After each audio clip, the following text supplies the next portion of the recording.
This beautiful mountain range, it can evoke a feeling of, at this angle, almost like Diamond Head. Now you're gonna have the ocean very close by, and the ocean is pretty close by because all you have to do is walk over California. You step over California, and there you are at beautiful Huntington Beach. And so you look at this beautiful mountain, and it's kind of reflective of a beautiful shrine. And a few years back with my partner, we went to the Shinto shrine, and at the shrine I did the ceremony, all, the bow, the claps, and basically enunciating oneself before the kami, the spirit, and prayed reverently. And I can say this, it sounds cliche, but be careful what you pray for. You come before the gods and goddesses, the spirits, with a list of petitions, whatever it is. Watch what you say to them, because they hear it and things will happen. Now, apart from the kami, the shrine, I have a personal interpretation of the shrines, because the shrine provides a simultaneous concurrent home for the spirit, but the spirit can be in multiple places at once. A great divinity that lives at the summit of Mount Kailas. And people may or may not agree with this. Different adherents have different views. The way I see it, in one form, the divinity can dwell at the top of Mount Kailas, at the top, bottom, anywhere of Mount Kailas. But he can also simultaneously be incarnated as an avatar in the human body. I read in the Bhagavad Gita that the human being, that the divinities can incarnate in the human body. So now I want to move away from to a different topic.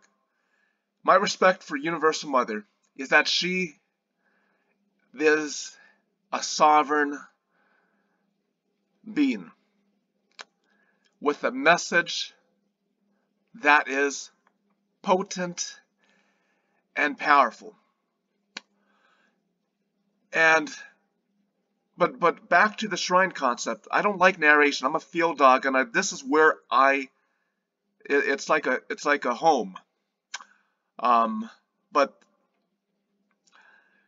now so there's these different concepts. Sometimes there's this idea that now with respect to Shinto,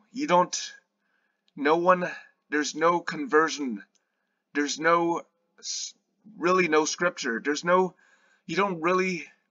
I would say you don't have to have faith in Shinto. You just do Shinto. It's something you do. Like walking up a mountain, you don't need to have a faith-based interpretation. If someone goes to a shrine, they do the actions. It's an instrumental thing. There is no baptism, Eucharist, or confirmation, confession. Anyone pops up at a shrine, you're doing Shinto. It doesn't matter what your formal adherence is. So someone from any faith tradition, whether Buddhism, Christianity, Islam, no faith tradition, atheism, secular, atheist, humanist, everything north, east, west, and south of the sun, of the earth, beings of the earth, beings not of the earth, human spirits, the spirits of man, gods and goddesses, divinities, anyone can go before the shrine. Anyone can be reverent, and if they want to communicate with the spirits, the enshrined divinities, the gods and goddesses, anyone can do it. But here's the thing, so if you're right now, you're in the desert or something, and there's no shrine, here's the thing, it's a little different, because the shrine isn't like a church cathedral. The cathedral is for the bishop, but the shrine is basically a convenience for the human beings, because it provides a home for the spirits that can currently dwell. But also the shrine is also the mountain, the sky, the rivers, and the lakes and the ocean and the plants and also other human beings. So technically, and here's where it gets easy. I said you can just do Shinto at a shrine, but you can do Shinto without a shrine. You go before the mountain, you preach, you look up the sky, there is your shrine. And there before you, you can be reverent. You can look at a sunrise, bow before it, and then you can be in full communion with the spirit of the luminous divinity. You don't need to be in the actual shrine itself. And sometimes if you're looking up at a sunrise on a mountain, that is more shrine than shrine. And you can be alone. You don't need, you can, but you don't really need any fellowship of other faithful. You can be solitary on a mountain. That's a different traditional concept of the sannyas.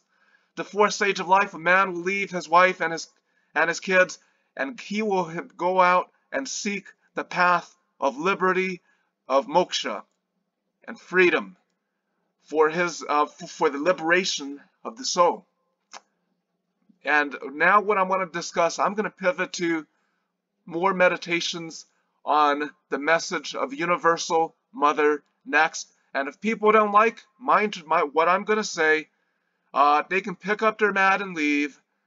Otherwise, blessed, beautiful morning, wherever you are, and people have different plans in life, and we can go to Nepal, or this beautiful range. It's a beautiful ancient earth with beings not of this earth right now, with a powerful message, and again, pivot towards the message of Universal Mother.